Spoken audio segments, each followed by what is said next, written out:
Hello बच्चों, स्वागत है आप सभी का हमारे यूट्यूब चैनल पर। आइए बच्चों, आज हम जानते हैं कि मानव के शुक्राणु की संरचना किस प्रकार की होती है, इसका आकार कितना होता है और मानव में शुक्राणु की संख्या कितनी होती है। देखिए बच्चों, क्लास 10th और क्लास 12th के जो बच्चे हैं उनके लिए यह अति महत्वपूर्ण प्रश्न है, क्योंकि एग्जाम में यह अधिकतर आता ही रहता है। आइए वीडियो को स्टार्ट करते हैं। देखिए बच्चों, ये क्या है, हमारी शुक्राणु की संरचना है। एक प्रकार की संरचना है, इसकी आकृति है कि इस प्रकार का क्या होता है, हमारा शुक्राणु होता है। इसके चार भाग होते हैं। कितने भाग होते हैं? चार भाग होते हैं। शीर्ष भाग, मध्य भाग, ग्रीभाग और पूंछ भाग। ठीक है ना, चार भाग हो जाते हैं। शीर्ष भाग ये होता है जिसमें कितने पाई जाती है, दो प्रकार की संरचना पाई जाती है, एक्रोसोम और केंद्रक। ठीक है ना, शीर्ष भाग में दो प्रकार की संरचना पाई जाती है, एक्रोसोम, केंद्रक। ग्रीवा हो जाती है, मध्य भाग में माइटोकॉन्ड्रिया पाया जाता है, और अंतिम भाग जो हमारा पूंछ होता है, इसमें अंशीय तंतु होता है। तरह पूंछ ये क्या करता है, गति करने के लिए सहायक होता है। अब देखिए कि मानव के जो शुक्राणु का होता है, इसका पूरा शरीर, जो शीर्ष भाग होता है, शीर्ष भाग का पूरा शरीर किससे बना होता है? प्लाज्मा मेम्ब्रेन यानी कि कोशिका कला का बना होता है। जो दिख रही है ना आपकी, ये क्या है? कोशिका कला है। कोशिका कला या प्लाज्मा कोशिका, कोशिका झिल्ली, प्लाज्मा झिल्ली। ओके बच्चों, जो दिखा रहा है ना आपको, किसका बना होता है? इसका पूरी का यानी बॉडी, इसकी शरीर किसका बना होता है? कोशिका कला का बना होता है। इसमें दोहरा आवरण पाया जाता है। क्या पाया जाता है? दोहरा आवरण। देखिए, एक आवरण ये हो गया, एक आवरण ये हो गया, तो क्या पाया जाता है? इसमें दोहरा आवरण पाया जाता है। इसका फर्स्ट भाग होता है केंद्रक। क्या होता है? केंद्रक। ये क्या है? हमारा केंद्रक है। ओके बच्चों, और ये क्या है? एक्रोसोम होता है। तो इसकी दो संरचना होती हैं, एक्रोसोम और केंद्रक। केंद्रक कहां पाया जाता है? कोशिका के शीर्ष भाग के मध्य में पाया जाता है, जिसके चारों तरफ क्या भरा होता है? आनुवांशिक पदार्थ, डीएनए भरा होता है। क्या भरा होता है? आनुवांशिक पदार्थ, गुणसूत्री पदार्थ, डीएनए भरा होता है, जो क्या करता है मनुष्य में कि पैतृक लक्षणों को क्या करता है? पैतृक लक्षण, आनुवांशिक लक्षण होते हैं, उनको एक पीढ़ी से दूसरी पीढ़ी में स्थानांतरित करते हैं। तो आपसे क्वेश्चन आ जाता है कि मानव के किस स्थान पर, कि मानव के शुक्राणु के किस स्थान पर पैतृक लक्षण स्थित रहते हैं? किस पर रहते हैं? केंद्रक वाले स्थान पर, ध्यान रखना। ओके, ये कंप्लीट हो जाता है।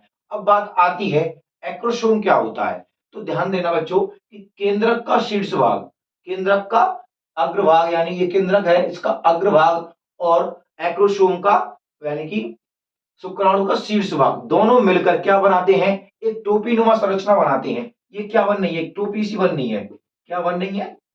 टोपी नुमा क्या बना रहे हैं? संरचना बनाते हैं। तो इसे क्या कहते हैं? हम एक्रोसोम कहते हैं। क्या कहते हैं? एक्रोसोम कहते हैं। और जो ये केंद्रक होता है, ये क्या होता है? दीर्घ रूपी, यानी कि एक दीर्घीकृत, अकुंडित होता है, अगुणित। क्या होता है? अगुणित कण होता है। ध्यान रखना, किस प्रकार का होता है? कि दीर्घीकृत। देखिए इस प्रकार में कि केंद्रक या शीर्ष में एक दीर्घीकृत अगुणित संरचना होती है, जिसमें आनुवांशिक पदार्थ भरा रहता है। और शीर्ष क्या होता है? शुक्राणु की पूरी काय प्लाज्मा झिल्ली की बनी होती है। यह दो संरचनाओं का बना होता है, एक्रोसोम और केंद्रक। ओके बच्चों, फिर देखिए हमारी बात आती है एक्रोसोम क्या होता है। यह केंद्रक के शीर्ष भाग और शुक्राणु के शीर्ष भाग एक टोपी नुमा संरचना का निर्माण करते हैं। यह गोल्जी काय के द्वारा निर्माण किया जाता है, यानी कि एग्रोसोम का जो निर्माण होता है किसके कारण होता है? गोल्जी काय के कारण होता है। और इसमें विभिन्न प्रकार के एंजाइम पाए जाते हैं, जो क्या करते हैं? जो मादा अंडाणु होता है, क्या होता है? मादा अंडाणु होता है ये। ठीक है, जो कहाँ उपस्थित होता है? मादा के अंड वाहिनी में यह उपस्थित होता है। तो क्या करते हैं? जो हमारे शुक्राणु होते हैं, जो हमारे शुक्राणु होते हैं,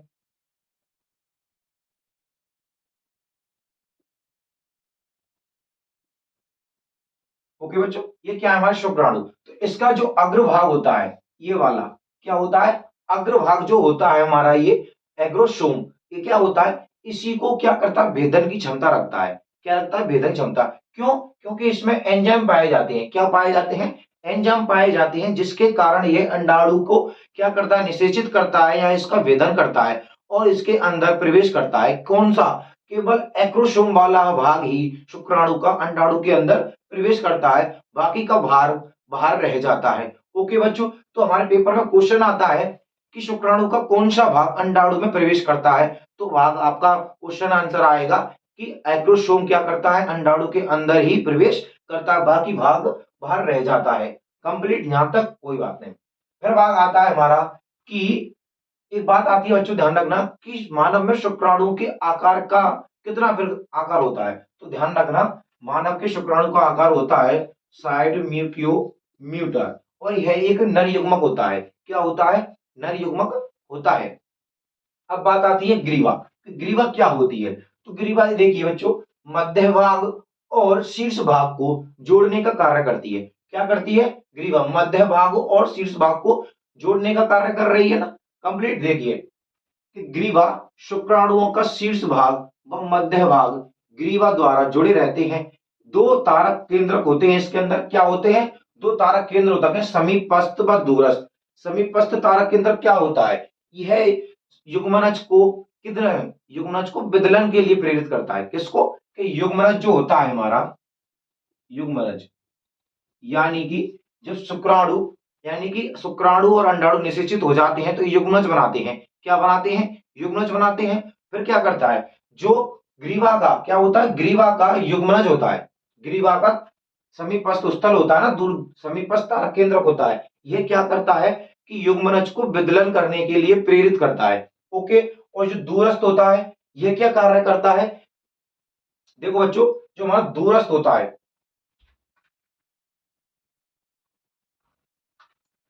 माफी चाहता हूं बच्चों देरी के लिए, क्योंकि मेरे गले में कुछ खराबी है।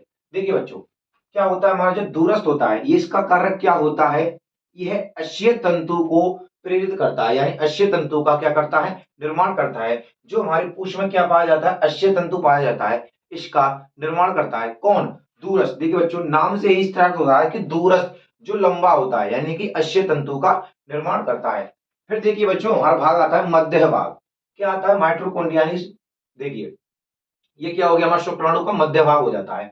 इसमें क्या होता है कि इसमें माइटोकॉन्ड्रिया पाया जाता है। इसके चारों ओर अक्षीय तंतु, ये यहां से प्रारंभ हो रहा है, तो इसके चारों ओर माइटोकॉन्ड्रिया पाया जाता है।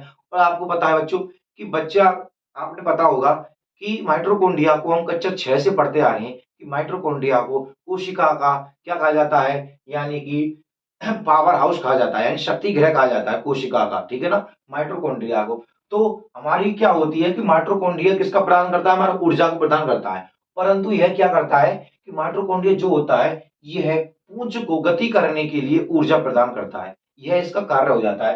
देखिए कि मध्य भाग में अक्षीय तंतु के चारों ओर माइटोकॉन्ड्रिया पाया जाता है। इसको शक्ति गृह कहते हैं। किसको? शक्ति गृह कहते हैं माइटोकॉन्ड्रिया को। पुंज को गति करने के लिए ऊर्जा प्रदान करता है। क्या करता है? पूंछ को गति करने के लिए यह ऊर्जा प्रदान करता है। फिर भाग आता है हमारा पूंछ।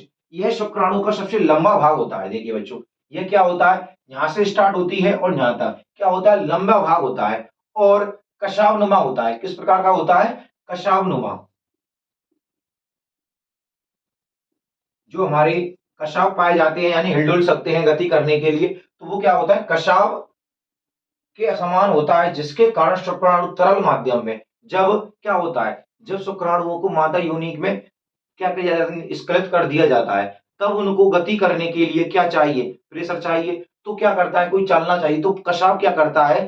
मादा की योनि में चलाने का कार्य करता है, गति करने का कार्य करता है। कौन? हमारे कशाव। तो ध्यान रखना बच्चों कि पूंछ जो होती है मनुष्य की, कि शुक्राणु का सबसे लंबा भाग होता है, यह कशाव के समान होता है, जिसके कारण शुक्राणु तरल माध्यम में गति कर पाते हैं। किसके कारण? कशाव के कारण। ध्यान रखना, सबसे लंबा भाग होता है शुक्राणु का। ओके बच्चों, अगर आपको हमारी वीडियो अच्छी लगे तो लाइक कर देना। आपकी मर्जी होती है अभी, आप फिर आपकी मर्जी कि आप इसको सब्सक्राइब करो या मत करो। मैंने आपसे अपनी तरफ से पूरी पूरी कोशिश की है कि मैं आपको अच्छी तरह बता सकूं। अगर इसी प्रकार की और वीडियो चाहिए तो प्लीज हमारे चैनल को सब्सक्राइब जरूर